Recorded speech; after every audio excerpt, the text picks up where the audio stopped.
Bonjour à tous, on continue cette semaine de prières inspirées. On se pose des questions fondamentales et la question du jour est: es-tu sous le joug du diable? Alors, il y a plusieurs personnes qui malheureusement sont sous ce joug-là au travers de différentes choses. On a reçu un témoignage que j'aimerais partager avant d'aller plus loin d'une personne qui nous a écrit de la Côte d'Ivoire qui, elle, était sous le joug de la peur et on va voir ce qui s'est passé dans sa vie. Elle dit, grâce aux prières, dont là c'était une émission de prières inspirée avec Jérémie, et il dit, grâce à ces prières, à travers des psaumes, Dieu m'a visité. Je suis médecin et chef d'entreprise, mais j'avais du mal à parler en public, donc il avait toujours cette peur de parler. J'évitais les réunions de service, je n'avais pas toute l'autorité sur mon personnel. J'avais peur de conduire ma voiture, et même quand je me faisais conduire, j'avais toujours peur d'un accident. Et il avait tellement peur que même ses propres employés, il n'arrivait pas à leur parler parce qu'il avait peur en fait. Il dit, aujourd'hui, le manteau de peur, de crainte et de honte a été anéanti par l'Esprit Saint. Je tiens mes réunions avec assurance. Chaque réunion est précédée par une prière pour rendre grâce au Seigneur. J'ai retrouvé mon autorité de chef d'entreprise. Les lignes bougent dans le bon sens. Merci infiniment, pasteur. Que Dieu vous bénisse immensement. Donc là, on a une personne qui était sous le joug de la peur et ce joug avait une influence dans tous les domaines de sa vie, y compris dans sa propre entreprise, où étant le chef de cette entreprise-là, il n'arrivait pas à exercer en fait normalement parce que la peur avait pris le contrôle. Et lorsqu'on parle de joug, on parle de différentes choses en fait. Il y a des personnes qui sont sous des influences parfois sataniques, démoniaques, qui n'en sont pas du tout conscientes. Il y a une personne qui m'a écrit, par exemple, aujourd'hui, pour me dire que voilà, elle a écouté une émission encore de prière inspirée qui parlait de la délivrance. Et dans cette émission-là, elle ne le savait pas du tout, alors que le pasteur a juste dit, maintenant il y a quelqu'un, vous allez vomir parce que vous avez mangé des nourritures et tout. Et puis là, elle a commencé à sentir quelque chose monter en elle qui sortait en fait parce que, oui, elle avait mangé des choses qui n'étaient pas bonnes pour elle. Elle avait mangé certainement des choses qui avaient été faites par rapport à la sorcellerie et toutes ces choses-là. Donc, c'est possible d'être que sous des jougs et d'en être totalement inconscient, mais c'est également possible d'être sous des jougs de façon plus ou moins consciente. Et il y a des choses que lorsqu'on accepte dans nos vies, mais ces choses nous placent directement sous le joug de l'ennemi. On voit par exemple dans la parole de Dieu, lorsque Adam a accepté de manger le fruit, Adam et Ève, ils ont mangé le fruit de l'arbre qui était interdit. Et là, on voit qu'ils se sont placés sous le joug de l'ennemi. Et Satan, il veut faire la même chose avec nous chaque jour, en fait. Il essaie de se positionner chaque fois pour qu'on puisse être sous son joug en proposant toutes sortes de tentations. Et on voit que c'est ce qu'il a également fait dans la Bible, dans Matthieu 4 ou dans Luc 4 aussi. Il a essayé de tenter Jésus et on va voir comment Jésus s'est positionné. On va parler spécifiquement dans cette émission de ce type de joug, si je peux l'exprimer ainsi, où vraiment il y a des tentations qui surviennent tous les jours et soit on peut décider justement de se mettre sous un rapport de subordination vis-à-vis de Satan, ou alors on peut décider vraiment, à l'exemple de Jésus-Christ, de déclarer la parole de Dieu et de se sortir de ce joug-là. Alors, qu'est-ce que Jésus-Christ a fait? On voit ça, on va lire Matthieu 4 ensemble, et on va voir comment Jésus-Christ s'est comporté face à la tentation. Donc, la Bible nous dit que Jésus fut amené par l'Esprit dans le désert pour être tenté par le diable. Après avoir jeûné 40 jours et 40 nuits, il eut faim. Le tentateur s'étant approché de lui, lui dit, « Si tu es fils de Dieu, ordonne que ces pierres deviennent des pains. » Jésus répondit, « Il est écrit, l'homme ne vivra pas de pain seulement, mais de toute parole qui sort de la bouche de Dieu. » Donc ici, on voit qu'il y a une première tentation, et cette tentation vient d'où en fait? Jésus avait faim. La Bible prend le temps de nous préciser qu'il avait faim. Il n'avait pas mangé depuis 40 jours. Ça veut dire que c'était difficile pour lui et c'est à ce moment-là que le diable est venu pour le tenter. Et moi, je crois fermement qu'il y a des personnes qui nous écoutent aujourd'hui. Vous avez faim de quelque chose. Il y a quelque chose dans votre vie que vous désirez ardemment. Là, Jésus désirait certainement manger, vu qu'il venait de terminer ce temps de jeûne. Et vous, il y a quelque chose que vous désirez dans votre vie. Il y a une faim, il y a une soif de quelque chose. Pour certains, vous avez peut-être faim de trouver un nouveau travail et vous vous battez, vous vous donnez pour ça. Vous avez peut-être faim de vous marier. Vous avez faim de ce que cette situation qui persiste dans votre vie ou dans votre couple, que cette situation s'arrête. Donc, vous avez une quête comme ça à l'intérieur de vous qui est forte. Mais devinez quoi? C'est souvent à ce niveau-là que Satan va venir cogner la porte en premier. Il regarde quel est ce besoin qui est si important dans votre vie, quelle est cette faim qui est là, et il va vouloir mettre le doigt dessus au travers de la tentation. Il va vouloir s'arrêter devant vous et vous dire, faites telle chose, comme il a dit à Jésus, ordonne à ces pierres de se changer en pain. Et toi, et si tu allais dans telle direction, et si tu mentais un tout petit peu pour obtenir cette chose-là, et si tu te mettais peut-être avec des inconvertis, parce que tu vois, le temps passe, et si, il y a des tentations comme ça que l'ennemi va proposer tout simplement parce qu'il y a une faim et une soif de quelque chose dans votre vie.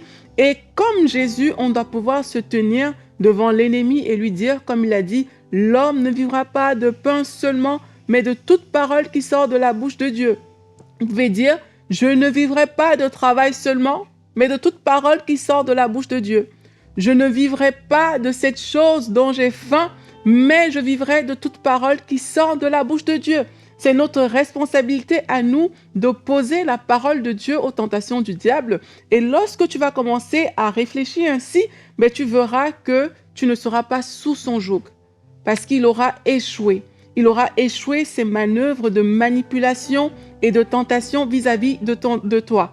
On continue au verset 5, la Bible nous dit que le diable le transporta dans la ville sainte, le plaça sur le haut du temple et lui dit, « Si tu es fils de Dieu, jette-toi en bas, car il est écrit, il donnera des ordres à ses anges à ton sujet, et ils te porteront sur les mains de peur que ton pied ne heurte contre une pierre. » Et Jésus lui dit, « Il est aussi écrit, tu ne tenteras point le Seigneur ton Dieu. » Dans d'autres versions, c'est écrit, « Tu ne forceras pas la main de Dieu. » Et c'est pareil, c'est que la première tentation n'a pas fonctionné. La tentation qui consistait à avoir le besoin présent n'a pas fonctionné.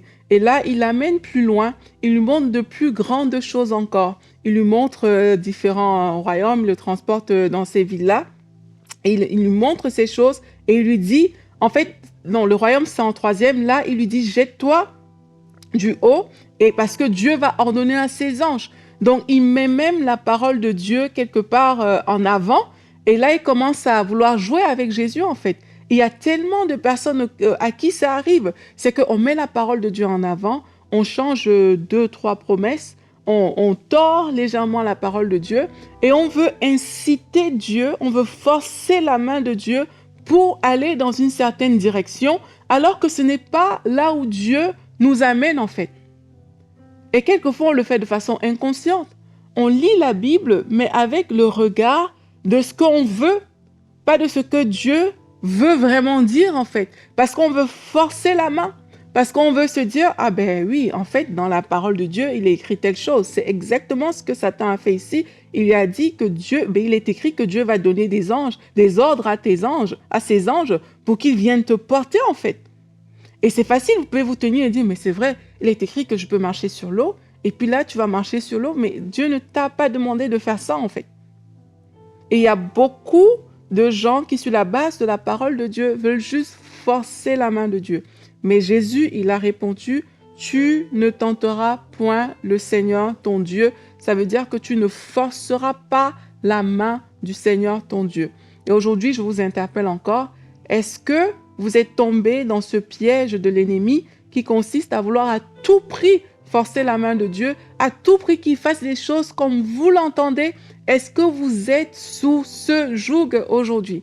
Et la dernière tentation qui a été faite dans ce chapitre, c'est à partir du verset 8, la Bible dit, « Le diable le transporta encore sur une montagne très élevée, lui montra tous les royaumes du monde et leur gloire, et lui dit, « Je te donnerai toutes ces choses si tu te prosternes et m'adores. » Jésus lui dit, « Retire-toi, Satan, car il est écrit, tu adoreras le Seigneur ton Dieu, et tu le serviras lui seul. » Alors le diable laissa, et voici des anges vinrent auprès de Jésus et le servait.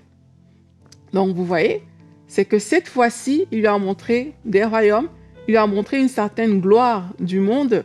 Et on sait que le monde actuel, il y a cette convoitise des yeux, cette convoitise de la chair, il y a l'orgueil même de la vie qui fait en sorte que des personnes sont attirées par des choses très grandes, des choses exubérantes.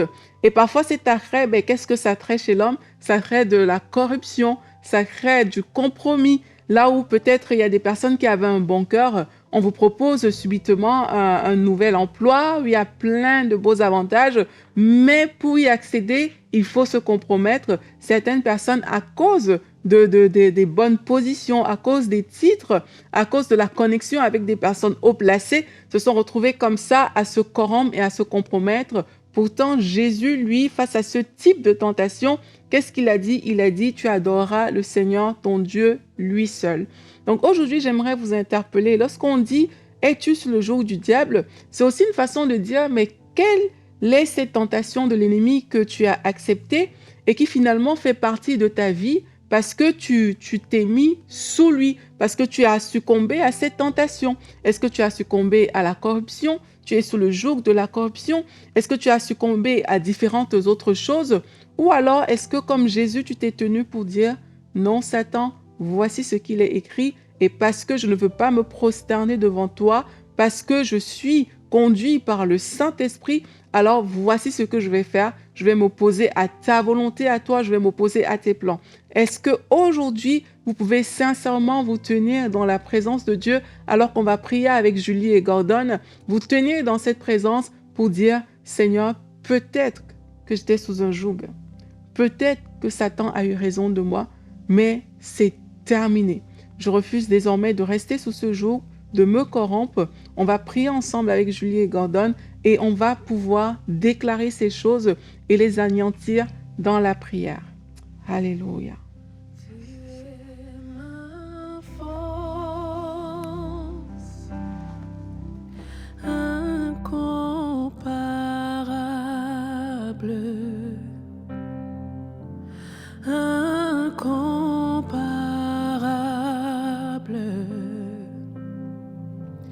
Tu viens à moi, tu es ma force, incomparable, incomparable. Tu viens à moi dans l'abondance de ta grâce, par la puissance de ton nom, tu me relèves, tu me relèves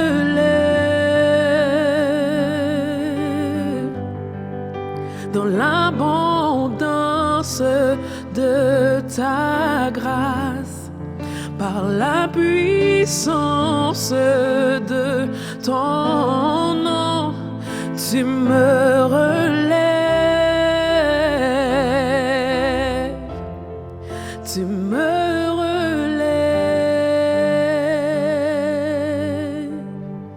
tu es ma force, incomparable, incomparable. Tu viens à moi. Seigneur Jésus-Christ, tu es notre force. Tu es notre force, Seigneur Jésus-Christ.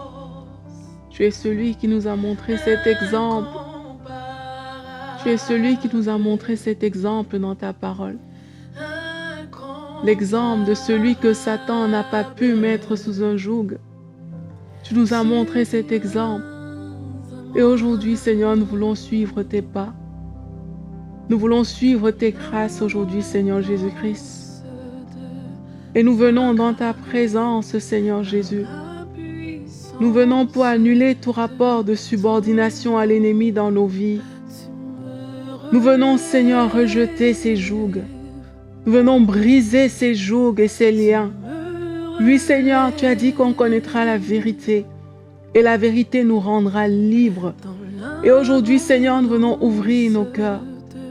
Nous venons ouvrir nos cœurs devant toi, Seigneur. Nous venons reconnaître que peut-être, oui, il y a eu cette tentation à laquelle on a succombé. Il y a eu cette tentation à laquelle on a succombé. Seigneur Jésus, nous te présentons ces tentations. Là où vous êtes, est-ce que vous pouvez dire à Dieu? Peut-être vous avez soif de cette chose et qu'à cause de cette chose, vous êtes compromis. Vous avez soif d'argent et à cause de l'argent, vous avez accepté quelque chose. Mais vous savez que cette chose ne glorifie pas le Seigneur. Vous savez que ce n'est pas bien, mais c'est la soif de l'argent qui vous a conduit à faire ce que vous avez fait, à prendre la décision que vous avez prise. Sans le savoir, vous avez succombé à ce joug. Et aujourd'hui, vous pouvez dire à Dieu, Seigneur, pardonne-moi. Pardonne-moi, Seigneur. Pardonne-moi. Vous avez soif d'un petit ami et vous avez succombé à ces belles paroles que vous avez entendues. Pourtant, vous avez décidé de marcher selon ce que la parole de Dieu demande. Aujourd'hui, tu peux dire, Seigneur, pardonne-moi. Pardonne-moi, Seigneur, de m'être mis sous ce joug. Et toi, peut-être, tu as forcé la main de Dieu, comme on a vu. Tu as voulu à tout prix aller dans une direction, alors que ce n'est pas là où le Seigneur t'amenait. Tu peux te repentir aussi aujourd'hui et dire à Dieu, Seigneur, pardon. Seigneur, pardon. Toi, à qui on a promu un poste et pour lequel tu as dû faire des choses que tu n'aurais jamais dû faire, tu peux dire pardon aujourd'hui. Seigneur, nous venons devant toi humblement. Nous te demandons pardon, Seigneur, pour toutes ces choses qui ont été faites et qui nous ont mis sous un joug. Ces choses qu'on a acceptées et qui ont ouvert des portes grandes à l'ennemi dans nos vies. Seigneur, je viens te prier pour mes frères et pour mes sœurs. Je prie, Seigneur, afin qu'il y ait une fermeture de ces portes. Je prie afin qu'alors qu'ils sont en train de te demander pardon, alors qu'ils reconnaissent humblement qu'ils n'auraient pas dû faire ces choses, alors qu'ils décident de se mettre en règle. Père, tu agis maintenant. Tu agis maintenant, Seigneur. Tu as dit dans ta parole que celui qui cache ses transgressions ne prospère point, mais celui qui les avoue et les délaisse obtient miséricorde. Seigneur, alors qu'ils avouent maintenant que oui, ils sont tombés sous certains pièges, alors qu'ils avouent qu'ils n'auraient pas dû faire ces choses, cette chose spécifique que tu es en train de mentionner à Dieu maintenant, alors que tu avoues que tu n'aurais pas dû faire cette chose, Seigneur, alors qu'ils sont là, positionnés dans ta présence, Seigneur, je prie afin que ce lien soit brisé maintenant. Je prie au nom de Jésus-Christ que ce lien soit brisé maintenant. Je prie afin que la force qui s'est attachée à leur vie et qui venait influencer, que ce pouvoir soit renversé maintenant. Au nom puissant de Jésus-Christ, je prie afin que les conséquences de ces actions soient renversées. Au nom puissant de Jésus-Christ, je prie pour toutes ces personnes, Seigneur, qui ont accepté l'inacceptable, que cela maintenant soit renversé au nom de Jésus-Christ. Que les portes ouvertes soient fermées au nom puissant de Jésus-Christ. Vous avez accepté d'aller avec cet homme marié parce qu'il vous apportait de l'argent, parce qu'il vous aidait dans votre quotidien.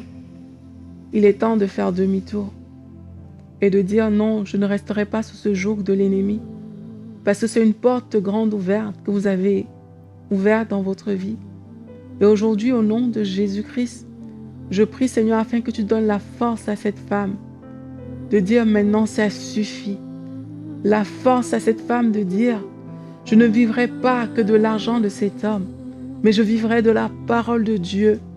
Je prie afin que tu donnes la force à mon frère et à ma sœur, de façon ferme aujourd'hui de renoncer, la force du renoncement à tout esprit méchant, à toute forme de joug. Oui, au nom de Jésus-Christ, nous nous plaçons dans la présence de Dieu et nous venons briser les forces qui vous maintenaient dans la captivité, les forces qui vous maintenaient dans l'impureté, les forces qui étaient en action parce qu'il y a des portes qui étaient ouvertes. Seigneur, je viens prier pour toutes les personnes qui ne sont même pas conscientes qu'il y a des portes ouvertes dans leur vie. Des personnes dont les portes ont été ouvertes à leur insu par des membres de la famille, par des parents. Seigneur, au nom de Jésus-Christ, je proclame la délivrance des esprits de famille, la délivrance des liens, la délivrance de la sorcellerie. Je le proclame au nom de Jésus-Christ, que ces liens soient brisés, renversés au nom de Jésus-Christ et que ces vies changent à tout jamais par l'autorité du nom de Jésus-Christ. Seigneur, nous plaidons ton sang. Là, il y a des sangs des animaux qui ont été versés. Là, il y a toutes sortes d'actes d'incantation qui ont été opérés. Nous plaidons le sang de Jésus-Christ et nous brisons ces liens au nom de Jésus-Christ. Nous proclamons la délivrance des captifs aujourd'hui. Au nom puissant de Jésus, nous proclamons la délivrance de toutes ces personnes qui sont sous les jougs démoniaques. Au nom de Jésus, nous condamnons, nous renversons toutes les paroles qui ont été élevées dans les lieux secrets contre nos frères et nos sœurs. Au nom puissant de Jésus-Christ.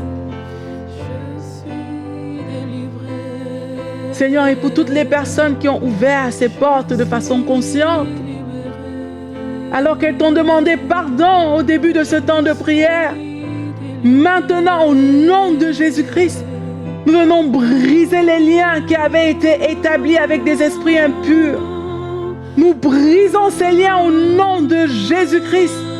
Nous les renversons au nom de Jésus-Christ. Et Satan, nous te commandons maintenant de quitter ces corps. Esprit impur, nous te commandons de quitter ces vies au nom de Jésus-Christ.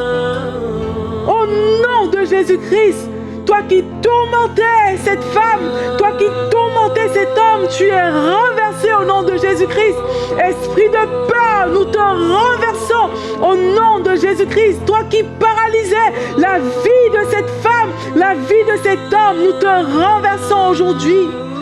Au nom puissant de Jésus-Christ, nous venons briser ces liens. Nous venons briser ces jougs par la puissance et par l'autorité de Jésus-Christ.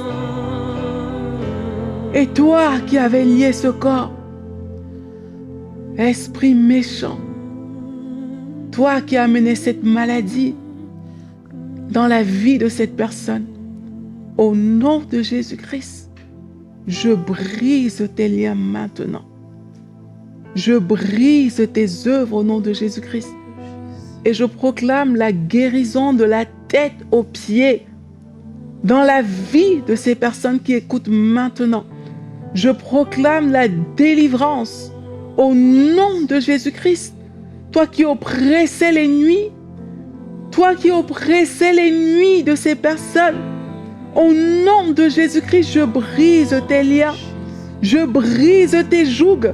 Au nom de Jésus, nous proclamons sur ce plateau la liberté des enfants de Dieu. La liberté des enfants de Dieu. Au nom de Jésus-Christ, nous brisons les liens des ténèbres qui s'étaient attachés à ces vies. Au nom puissant de Jésus-Christ. Précieux Saint-Esprit, nous t'invitons maintenant afin que tu remplisses ces vies, afin que tu remplisses ces corps, afin que tu remplisses de la tête aux pieds, que tu remplisses l'être entier de toutes ces personnes que tu choisis de délivrer aujourd'hui. Seigneur, remplis-les par ta puissance, remplis-les par ton onction, remplis-les par ton feu, remplis-les par ta présence. Sois le nouvel habitant de ce temple, là où des esprits méchants avaient habité. Sois le nouvel habitant de ce temple. Au nom puissant de Jésus-Christ, soyez remplis du Saint-Esprit et que tout ce qui vous maintenait captif soit brisé. Plusieurs personnes parmi vous, vous ressentez la présence de Dieu. La présence de Dieu est douce. Certaines personnes, vous avez peut-être eu des manifestations. D'autres, vous n'en avez peut-être pas eu, mais vous n'êtes pas obligé de ressentir des manifestations pour penser que vous êtes véritablement libre. Il a dit, vous connaîtrez la vérité et la vérité vous rendra libre. Alors que vous avez connu cette vérité aujourd'hui, la vérité de ce que vous n'étiez pas obligé de vous soumettre à cette tentation, le Saint-Esprit, la puissance de Dieu vous renvoie libre aujourd'hui. Et Père, je veux te remercier. Je veux te dire merci pour le travail de fond que tu es en train de faire dans la vie de toutes ces personnes. Et je crois que même pendant la nuit, tu donnes des rêves, des songes, où ces personnes voient des esprits les quitter. Ces personnes voient comme ça des choses quitter leur vie. Ces personnes voient dans leurs rêves et dans leurs songes que tu es apparu, que tu as changé la donne. Seigneur, merci pour ce travail que tu opères dans la vie de nos frères, dans la vie de nos sœurs. Merci Seigneur pour ta puissance qui est à l'œuvre et en action. Et merci pour ce travail qui continue de s'opérer tout au long de cette journée, tout au long de cette nuit, Seigneur Jésus-Christ. Seigneur, merci pour ta présence. Nous te bénissons, Seigneur Jésus-Christ. Nous rendons grâce à Dieu pour tout ce qu'il est en train de faire. Vous pouvez nous écrire en commentaire ce qui se passe dans votre vie actuellement. Vous pouvez nous dire comment vous avez vécu ces émissions depuis qu'on est en train de les tourner tout au long de cette semaine. Et vous pouvez nous envoyer également votre témoignage à l'adresse qui s'affiche sur votre écran. Nous serons vraiment heureux de nous réjouir avec vous. On croit que le Seigneur a fait des choses puissantes. Plusieurs fois, on a lu des témoignages en début de cette émission. Dieu a agi alors que des cœurs étaient ouverts dans la foi pour qu'il se manifeste. Et on sait qu'aujourd'hui, il a agi également dans vos vies. Et nous voulons vous bénir aujourd'hui au nom de Jésus-Christ. On se retrouve prochainement dans une émission de prière inspirée.